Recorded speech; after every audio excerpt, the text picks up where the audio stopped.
अगले दिन कश्मीर में एक रूम में एक मीटिंग हो रही थी जिसमें बड़े बड़े ऑफिसर्स शामिल थे और उन्हीं में मेजर रोनित भी शामिल थे। कर्नल सर ने रोनित से कहा, मेजर रोनित, उस गिरोह को पकड़ने के लिए उस गांव में कौन गया है? रोनित ने कुछ पल रुककर कहा, सर खुद चीफ गए हैं। यह सुनकर सब चौंक गए। कर्नल सर ने कहा, उन्हें जाने की क्या जरूरत है? इसके लिए वो किसी और भी भेज सकते थे। वो खुद क्यों गए? जब से वो यहां दोबारा आए हैं तब से तो शायद ही हमने उन्हें देखा होगा। वो लगातार कई मिशन किए जा रहे हैं। रोनित ने कुछ नहीं कहा। कर्नल सर ने कहा, हम उनके इस डिसीजन को बदल भी तो नहीं सकते। फिर वो बाकी सब आपस में डिस्कशन करने लगे। उसके बाद रोनित कुछ सोचते हुए बाहर निकला। तभी एक ऑफिसर ने आकर रोनित को कुछ बताया, जिससे रोनित वहां से सीधा उधर गया जहां तेज था। उसने तेज के पास जाकर कहा, मैंने सुना कि तेरा तू बेड पर से उठने की तैयारी कर रहा है। तेज ने अपनी वर्दी पहनते हुए हंसकर कहा, तो तुझे क्या लगा मैंने हमेशा के लिए बिस्तर पकड़ लिया? तभी उसने देखा कि रोनित उसे गुस्से से घूर रहा है। यह देखकर तेज ने जल्दी से हंसते हुए कहा, अरे मैं तो मजाक कर रहा था, तू आजकल जल्दी ही गुस्से में आ जाता है।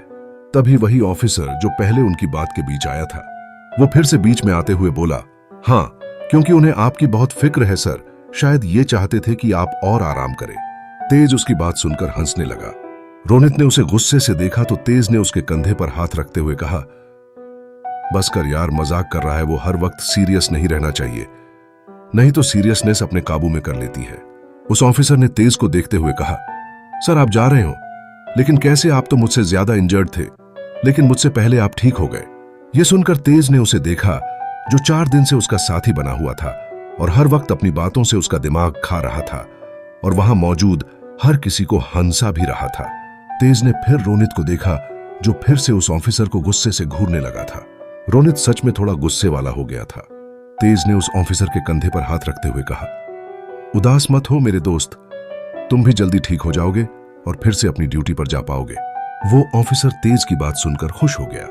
तभी वहां एक नर्स आते हुए से शर्माते हुए बोली, सर आप जल्दी ठीक हो गए, हमें बहुत खुशी हो रही है। तेज ने फिर से रोनित को देखा जो उसे फिर से गुस्से से घूरने लगा था। तेज ने अपनी हंसी कंट्रोल करते हुए उस नर्स से कहा,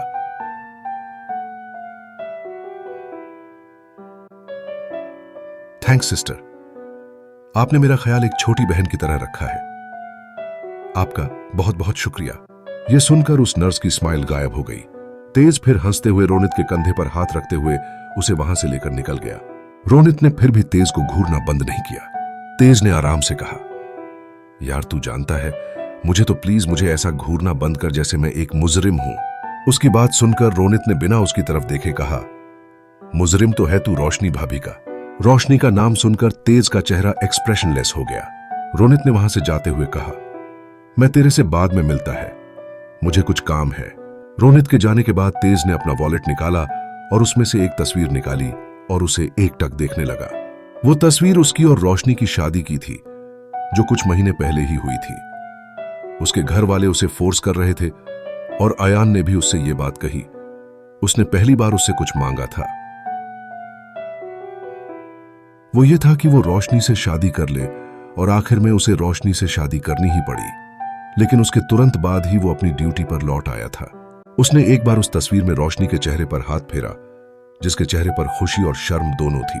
तेज ने एक गहरी सांस ली और वॉलेट को वापस रख लिया। उसने एक बार आसमान में देखा और कहा, कैसे करूं मैं? तभी उसके पास कुछ सोल्जर्स आ गए। अगले दिन न्यूयॉर्क के सबसे बड़े मॉल में, जहां इस वक्त एस इंडस्ट्रीज की प्रेसिडेंट शॉपिंग के लिए आई हुई थी और बाकी सब भी, जिससे महिका के कहने पर वहां का एक हिस्सा खाली करवा दिया गया था ताकि वो सब अपनी शॉपिंग आराम से कर सकें। और यह देखकर बहुत से आम लोग चिढ़ गए थे। इटी आम गया, सब कुछ ना कुछ लिए जा रहे थे। महिका तो बस चीजों को देखे जा रही थी क्योंकि उसे कुछ पसंद ही नहीं आ रहा था। फिर भी ताहिरी उसके लिए भी कुछ ना कुछ ले रही थी जो खुद उसे पसंद आ रहे थे। एरिना देखते देखते मेंस सेक्शन में आ गई थी जहां युवराज, वासु, शलीन, वैभव पहले से थे। एरिना दूर से युवराज को देखने लगी जो बस शांति से कपड़े सिलेक्ट करने में वासु और शलीन की मदद कर रहा था, लेकिन अपने लिए कुछ भी नहीं देख रहा था। ये देखकर एरिना खुद ही युवराज के लिए कुछ पसंद करने लगी। उसे कुछ सूट्स और शर्ट्स पसंद आई और उसने उन्हें उठा लिया। वही वैभव ये सब देख रहा था। उसने एक नजर युवराज को देखा और उसके पास जाकर उसके कंधे पर मारा। युवराज ने उसे देखा तो वैभव ने उसे एरिना की तरफ इशारा किया। एरिना को देखकर युवराज कुछ पल तक उसे एकटक देखने लगा, फिर उस पर से जल्दी ही अपनी नजरें हटा ली। ये देखकर वैभव ने उसके कंधे पर हाथ रखते हुए कहा, तुझे भी उसके लिए भी कुछ लेना चाहिए। युवराज ने उसे देखा, फिर दूसरी तरफ चला गया। ये देखकर वैभव एक गहरी सांस लेते हुए खुद से बोला, कैसे समझाऊं तुझे युवी, तेरे ऐसा करने से ना ही हमें खुशी मिल रही है और ना ही तुझे। तभी उसे वासु ने बुलाया तो वैभव उसके पास चला गया। सबकी लगभग शॉपिंग हो चुकी थी। महिका एक जगह पर से गुजरी, तभी उसे एक ज्वेलरी शॉप में बहुत सारे पेंडेंट नजर आए, जिन्हें देखकर वो वहीं रुक गई और उन्हें देखने लगी। सब महिका को रुकते देख रुक गए। ताहिरी ने महिका को उन पेंडेंट देखते हुए देखा तो उसे कुछ याद आया, जिसे याद करके उसकी आंखें बड़ी हो गईं। उसने वैभव और युवराज के कानों में उन्हें कुछ कहा, जिसे सुनकर सबकी आंखें बड़ी हो गईं। युवराज महिका के पास जाते हुए बोला, बॉस, क्या आपको कुछ चाहिए? उसकी बात सुनकर महिका का ध्यान उन पर से हटा और युवराज पर गया। उसने उस ज्वेलरी शॉप में देखते हुए कहा, मुझे वो चाहिए। युवराज ने देखा तो महिका की नजर उन्हीं पेंडेंट पर थी। युवराज ने कहा, क्या आपको वो सब पेंडेंट चाहिए? वही ताहिरी ने एरिना के कान में कहा, क्या इसे कुछ याद आ रहा है उन्हें देखकर? एरिना ने कहा, नहीं, ऐसा नहीं हो सकता। वही युवराज की बात सुनकर महिका ने उन पेंडेंट के पीछे देखते हुए कहा, नहीं, मुझे वो नेकलेस चाहिए। युवराज ने उसे देखा तो वो एक डायमंड का लेटेस्ट नेकलेस था। मतलब महिका उन पेंडेंट को नहीं, उस नेकलेस को देख रही थी। ये देखकर सबने एक चैन की सांस ली। महिका ने उसे देखते हुए आंखों में चमक लेते हुए कहा, उसकी चमक काफी बेमिसाल है, जाओ उसे अभी लेकर आओ। युवराज अपना सर हिलाकर वहां चला गया। ताहिरी ने सुमन काकी से कहा, देखो जरा, अपनी प्रिंसेस को सिर्फ अपनी कलेक्शन के लिए इतना महंगा नेकलेस ले रही है जो किसी को दिखाई भी नहीं देगा। सुमन काकी ने कुछ नहीं कहा, बस मुस्कुराती रही। वही उसकी बात महिका ने सुन ली थी। उसने ताहिरी को देखते हुए कहा, तुम्हें कैसे पता मैं ये सब कलेक्ट करती हूं? मैंने तो तुमसे कभी नहीं कहा और ना ही तुम्हें कभी दिखाया। महिका की ये बात सुनकर ताहिरी हड़बड़ा गई और बाकी सब भी सब ताहिरी को देखने लगे। ताहिरी ने खुद को संभाल कर जल्दी ही कहा, बुश, ये सब का है, इसमें क्या बताने की बात है? मैं तेरे साथ काफी सालों से हूं, तो क्या मुझे यह पता नहीं चलेगा? मुझे पता है जिनकी चमक कभी नहीं जाती, तुम्हें वो चीजें पसंद आती है और तुम उन्हें अपने पास रख लेती हो। महिका ने उसे गौर से देखा तो ताहिरी एकदम नॉर्मल थी और बाकी सबसे बात कर रही थी। यह देखकर महिका ने उस पर से अपनी नजरें हटा ली और वही ताहिरी सुमन काकी के पीछे छुपकर गहरी सांसें ले रही थी। कुछ देर बाद सब एक रेस्टोरेंट में बैठकर खाना खा रहे थे और सब मस्ती कर रहे थे, बस महिका को छोड़कर। तभी उन्हें किसी के लड़ने की आवाज आने लगी। ये सुनकर महिका को बहुत गुस्सा आया, क्योंकि उसे शांति पसंद थी। उसने गुस्से से युवराज और वैभव को देखा। युवराज ने जल्दी से कहा, बॉस, मैं अभी मैनेजर से बात करता हूं। तभी महिका को नजर आया कुछ आदमी एक आदमी को मारे जा रहे थे और एक लेडी उस आदमी को छुड़ाने के लिए सबसे मदद मांग रही थी और रो रही थी। महिका ने उन्हें इग्नोर किया और अपना खाना खाने लगी। सुमन काकी ने परेशान होते हुए कहा, अरे वो लोग उसे क्यों मार रहे हैं? और उस बच्ची को देखो, वो कितना परेशान हो रही है। ताहिरी कुछ कहने जा रही थी कि महिका ने कहा, आपको किसी के लिए परेशान होने की जरूरत नहीं है, आप बस अपना ख्याल रखिए, उन लोगों का मामला है, खुद देख लेंगे। ये सुनकर सब महिका को देखने लगे।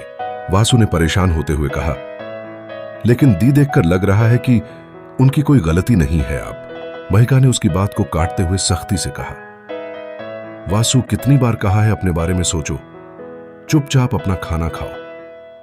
अगर उन्हें कोई प्रॉब्लम है तो पुलिस को बुलाए, वो है उनकी मदद करने के लिए। महिका की बात सुनकर वासु चुपचाप अपना खाना खाने लगा। ताहिरी ने महिका को देखते हुए अपने मन में कहा, चाहे कुछ बदले या ना बदले, तुम्हारा यह बर्ताव कभी नहीं बदल सकता। इतना कहकर वो उनकी मदद के लिए उनके पास जा ही रही थी कि उसने देखा वहां 3-4 गार्ड्स आ गए और उन्होंने उन्हें अलग कर दिया और उस आदमी को बचा लिया। वो महिका के ही गार्ड्स थे, जो सिर्फ महिका का ही ऑर्डर मानते थे, जो उसके कहे बिना एक कदम भी अपना आगे नहीं रखते थे। ये देखकर सब अपने हाथ बांधकर महिका को देखने लगे और उनके ऐसे देखने से महिका इरिटेट हो गई। उसने सबको देखते हुए सख्ती से कहा, क्या है, अपने खाना पर किसी का ध्यान क्यों नहीं होता? वासु ने अपने बांधकर महिका से कहा, दी अभी आप मुझसे कह रही थी कि सबको सिर्फ अपने बारे में सोचना चाहिए। ताहिरी ने अपने कान साफ करते हुए कहा, शायद मेरे कानों ने भी ऐसा ही कुछ सुना था। महिका ने अकड़ से कहा, तो तुम सबको क्या लगता है कि महिका सिंह खुद जाएगी? आखिर उनकी औकात नहीं है महिका सिंह के सामने आने की। महिका की यह बात सुनकर सबने अपना सर पीट लिया। ताहिरी ने अपना नामे सर हिलाते हुए कहा, तुम कभी नहीं बदल सकती। रात के वक्त उसमें बंगलों में सबका डिनर हो चुका था। युवराज अपने रूम में गया। एरिना को उस वक्त रूम में ना देखकर युवराज ने एक गहरी सांस ली। वो वॉशरूम में जाने वाला था कि उसकी नजर बेड रखे हुए कुछ पैकेट्स पर गई, जिन्हें देखकर वो कुछ पल सोचने लगा और उन्हें जाकर चेक किया तो उसमें वही सब था जो मॉल में एरिना ने उसके लिए लिया था। युवराज के चेहरे पर मुस्कान के साथ साथ आंखें भी नम हो गईं। उसने उन्हें उठाया और अपने कबर्ड के पास गया और उन्हें संभाल कर अंदर रख दिया। कुछ देर बाद एरिना अपने रूम में आई तो उसे दूसरे रूम का दरवाजा बंद नजर आया, जिसे देखकर वो समझ गई कि युवराज सोने के लिए चला गया है। उसने एक गहरी सांस ली और जाकर कबर्ड खोला ताकि अपने कपड़े चेंज कर सके, लेकिन उसे सामने ही कुछ पैकेट्स रखे हुए नजर आए।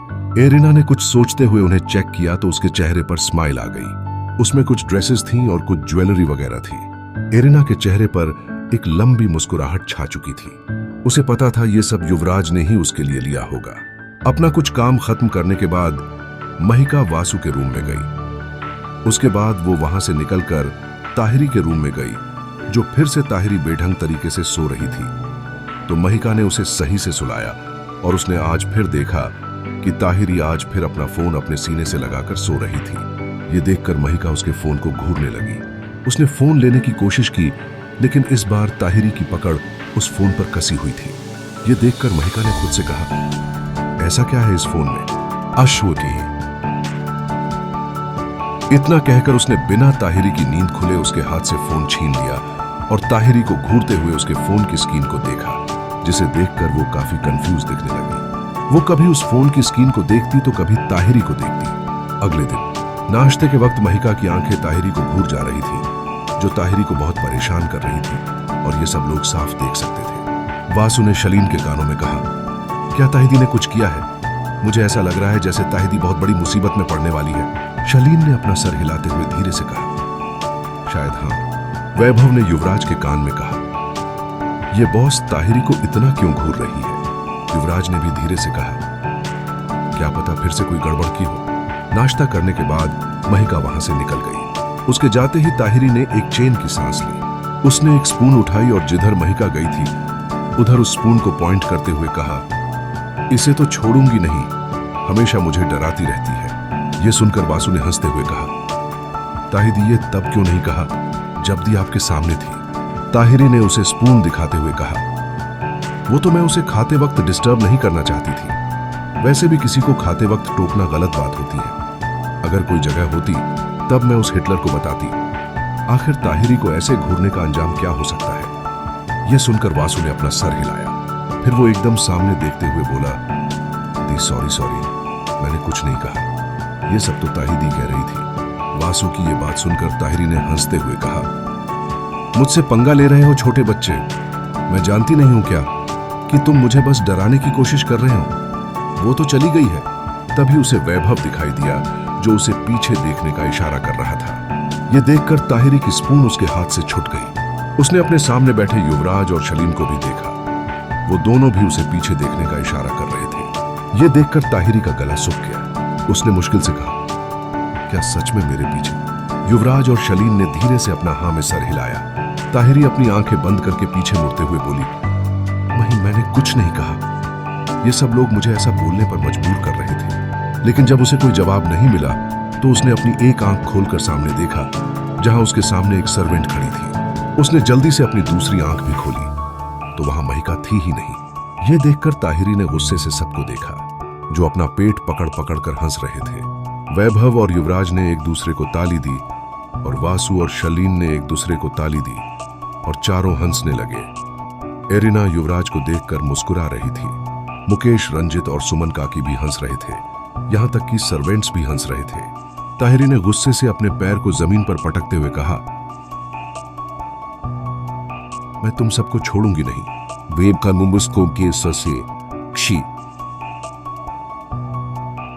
इतना कहकर वो सबको मारने के लिए उनके पास भागी और चारों अपनी अपनी जगह पर उठकर उससे बचने के लिए भागने लगे। रंजित ने हंसते हुए अपना नाम सर हिला दिया। तभी उसे दूर महिका नजर आई, जो सच में वहां थी और उन सबको देखकर मुस्कुरा रही थी। ये देखकर रंजित की मुस्कान और लंबी हो गई। उन्होंने खुद से कहा, मैं तुम्हारे लिए बहुत अच्छा लड़का ढूंढूंगा, प्रिंसेस, जो तुम्हें सारी खुशियां देगा और तुम्हारा बहुत अच्छे से ख्याल रखेगा, जो सिर्फ तुम्हारे पास में सोचेगा, जिसके लिए तुम उसकी लाइफ में नंबर 1 पर रहोगी। और मैं इतनी जल्दी तुम्हारे बारे में इसलिए सोच रहा हूं क्योंकि मुझे डर है कहीं तुम वापस कभी उससे ना टकरा जाओ। यह इससे पहले ही तुम्हें एक अच्छा लाइफ पार्टनर मिल जाए।